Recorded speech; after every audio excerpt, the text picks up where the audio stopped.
एक नगर में प्रतिष्ठित व्यापारी रहते थे जिन्हें बहुत समय बाद एक पुत्र की प्राप्ति हुई थी। उसका नाम चंद्रकांत रखा गया। चंद्रकांत घर में सभी का दुलारा था। अति कठिनाई एवं लंबे समय इंतजार के बाद संतान का सुख मिलने पर घर के प्रत्येक व्यक्ति के मन में व्यापारी के पुत्र चंद्रकांत के प्रति विशेष लाडी डेच प्यार था, जिसने चंद्रकांत को बहुत बिगाड़ डाल दिया था।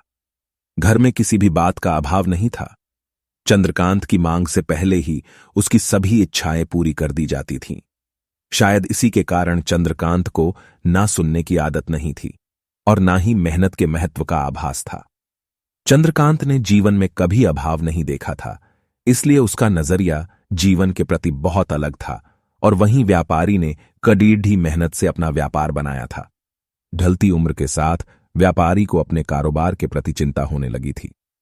व्यापारी को चंद्रकांत के व्यवहार से प्रत्यक्ष था कि उसके पुत्र को मेहनत के फल का महत्व नहीं पता। उसे आभास हो चुका था कि उसके लाड़ प्यार ने चंद्रकांत को जीवन की वास्तविकता और जीवन में मेहनत के महत्व से बहुत दूर कर दिया है। गहन चिंतन के बाद व्यापारी ने निश्चय किया कि वो चंद्रकांत को मेहनत के फल का महत्व स्वयं सिखाएगा, चाहे उसके लिए उसे कठोर ही क्यों न बनना पड़ है। व्यापारी ने चंद्रकांत को अपने पास बुलाया और बहुत ही तीखे स्वर में उससे बात की। उसने कहा कि तुम्हारा मेरे परिवार में कोई अस्तित्व नहीं है, तुमने मेरे कारोबार में कोई योगदान नहीं दिया और इसलिए मैं चाहता हूं कि तुम अपनी मेहनत से धन कमाओ, तभी तुम्हें तुम्हारे धन के मुताबिक 2 वक्त का खाना दिया जाएगा। यह सुनकर चंद्रकांत को ज्यादा कोई फर्क नहीं पड़ा। उसने उसे क्षण भर का गुस्सा समझ लिया, लेकिन व्यापारी ने भी ठान रखी थी। उसने घर के सभी सदस्यों को आदेश दिया कि कोई चंद्रकांत की मदद नहीं करेगा और ना ही उसे बिना धन के भोजन दिया जाएगा। चंद्रकांत से सभी बहुत प्यार करते थे, जिसका उसने बहुत फायदा उठाया।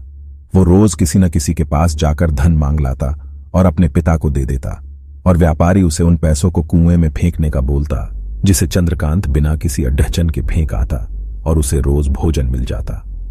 ऐसा कई दिनों तक चलता रहा, लेकिन अब घर के लोगों को रोज रोज धन देना भारी पड़ीढ़ने लगा। सभी उससे अपनी कन्नी काटने लगे, जिस कारण चंद्रकांत को मिलने वाला धन कम होने लगा और उस धन के हिसाब से उसका भोजन भी कम होने लगा।